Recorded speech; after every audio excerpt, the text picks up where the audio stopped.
We had a couple of different storms come through this week, which we ended up only getting major windstorms with a couple sprinkles, but no actual rain. So we still haven't gotten rain out here in town. Nearby, it's rained quite a bit, which we haven't gotten it. As I was out here doing the watering this morning, saw that we had one of our apple trees missing its cage. So now I got to find that, see where it blew off to. But you can see here, this one doesn't have its cage, and we had cages on all of them. And actually I see, it looks like a fig back here that lost its cage. Let's see if we can find these cages and see where they went to. All right, so back here at the, I think it's the Olympian fig. So this one, the cage is actually just right here next to it. So we'll go ahead and get that put back on. And then I think I see the other cage for the apple tree quite a ways over here on the property. I haven't checked the citrus trees up front, so I'll go up there and check and see, make sure everything's got its cages. I don't see any trees down, so that's good. So it looks like we didn't lose any so far. Here's my cage, and the apple trees are, I don't know if you can see, way over there. Up here at the front of the property, one thing we did do last week, there were some trees up front, some citrus and this guava here that we ended up expanding the cage on. So we did like a double cage, so it was bigger since it was, they've been grown really well.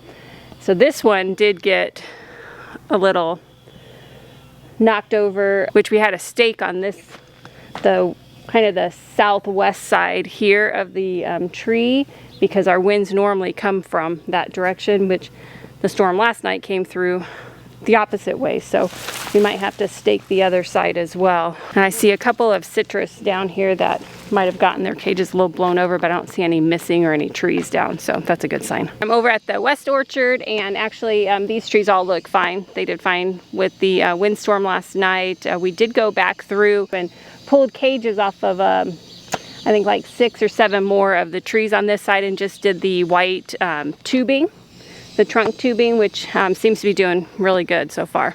You know, last week we had something get into our garden beds. We were thinking that they were jackrabbits. Did see the jackrabbits come up and actually will eat the grapevines, the leaves, which whatever is poking out of the cages. So that's why not much is growing outside of the cages. We do try to encourage it all to grow up as well, but anything that was out, the jackrabbits or what they could reach, they were eating that. The other morning we actually had looked out and we saw a javelina actually at the water tank over here on this side of the garden area next to the east orchard. And it did get spooked off, you know, when we came out, but we were like, okay, well, now we know that javelina are here on the property. So we did decide to move the water tank that we had over here to the back of the property. That way it's not getting too much right here that's right next to the garden, so maybe it'll encourage them to go further out. So we did end up moving that water tank here. So we've had birds circling this area this week, confused because the water that they usually come and get here is no longer here. This morning we came out and there was actually a javelina in this garden bed here.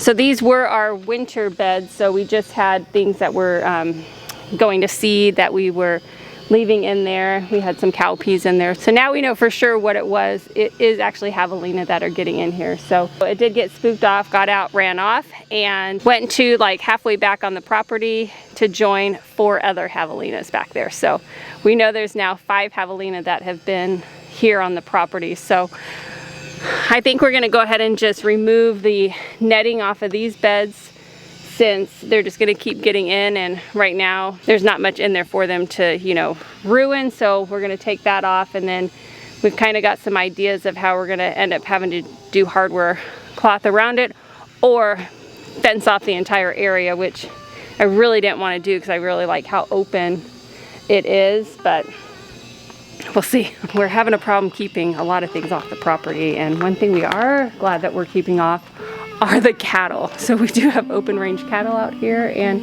as you can see, they do try to get on the property sometimes, but I think they're just passing through right now. I know if they could get on the property, our trees would not be there.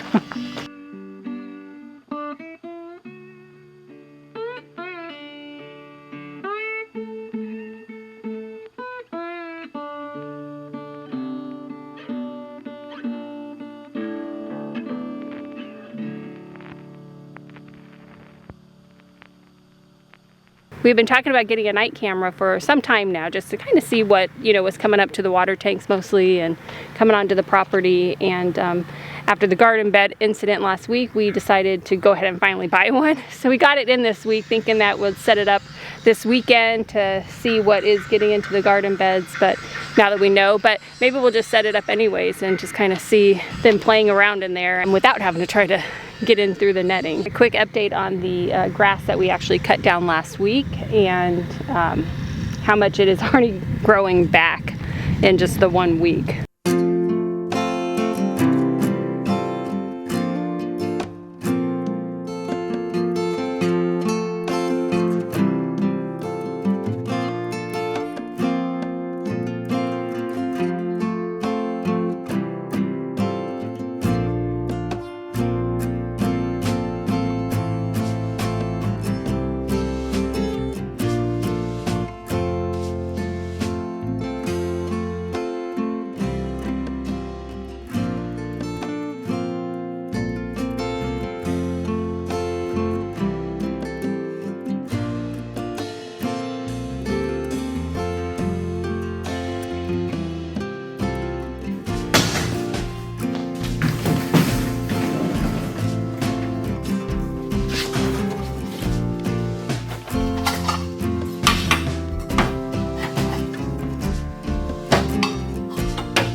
So I'm in here with the chickens and we have the 2 chickens left, and my Delaware is pretty lonely because she's usually by herself, because I have this one that has been broody and I keep trying different things to break her, and so I finally had to get the cage out and put her in there so that we can break her from that, since she has no eggs to actually sit on. And it works really good because we've done it before.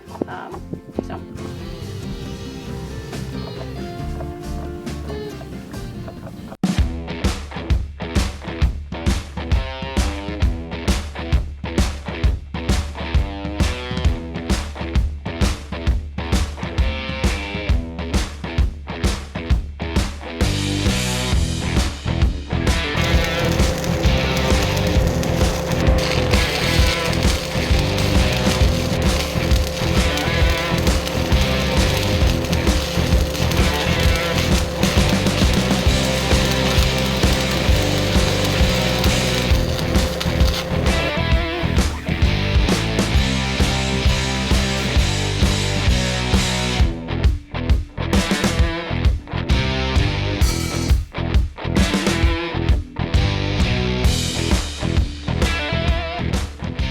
You guys have been spending some time with Lori today. You can see we had finally one of our project list items knocked off the list, and that is adding some additional mulch onto the grapevines.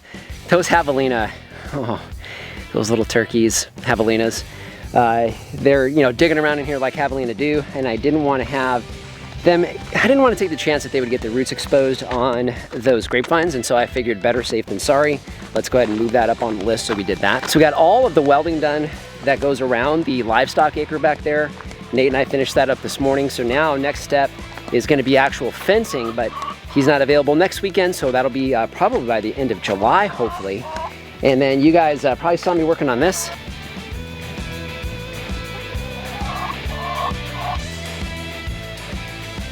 See, we added one of our 2-foot posts, so we have some extra here so that we can actually block more of the gap that was here on the gate for the chicken coop and run.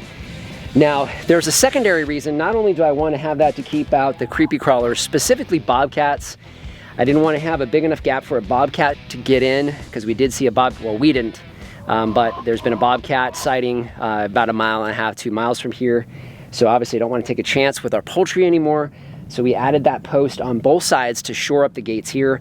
I'm gonna do the exact same thing with the gates leading into the pasture area, but that is actually for a secondary reason. We actually have something coming in this week that we're gonna try to raise here in the summertime.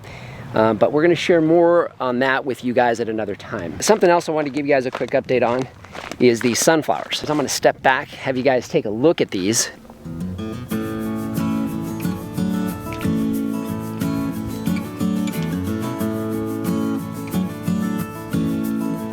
The seed is not completely mature. We definitely want to let them mature. So what we're gonna do is we're gonna take all of the sunflowers that basically have already started to kind of wilt. We can tell that we definitely have seeds on there. We're gonna take the heads off of the plants and actually put them in the outbuilding, let them dry out a bit here over the next few weeks, because most of these have actually set seed and the birds are just going to town. I'd say about 4 inches.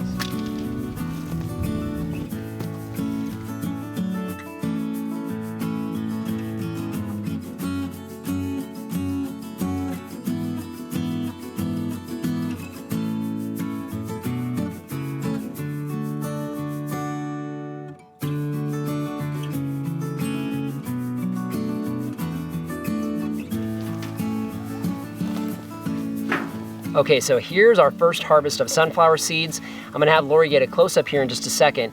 You can see there's still a lot of flower heads that we have not harvested yet, and these definitely still need to dry out. So the issue we face is we would either have to cover each one of these, which I'm not gonna do, or we pick them early and then let them kind of mature and dry in the outbuilding, which is the decision that we've made on these guys. But this is actually amazing. Imagine how many individual plants you could grow from this one seed head and still have just a ton left over to feed your animals or to, well, I guess in this case you could munch on them yourself, but I'm not a big fan of black oil sunflower seeds and I'm not sure that's a really good idea. I want to have Lori slide in so you can see a close-up on what these look like. So this will give you an idea of the sunflower. So it has kind of these kind of heads from the flowers themselves that will eventually fall off themselves. We'll let them dry.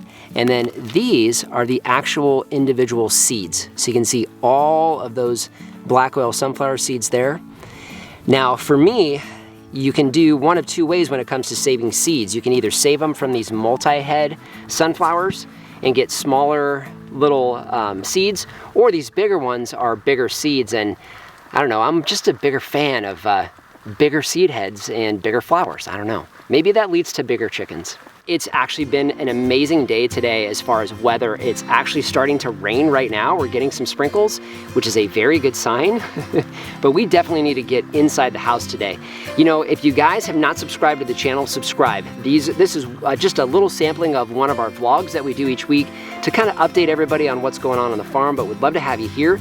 Share the content, definitely helps us out here. Anybody that's into this stuff, please share the content with them. And I think we need to get in because it is definitely starting to rain. You guys know how this works. If we can farm on the edge of nowhere, so can you. Let's get inside.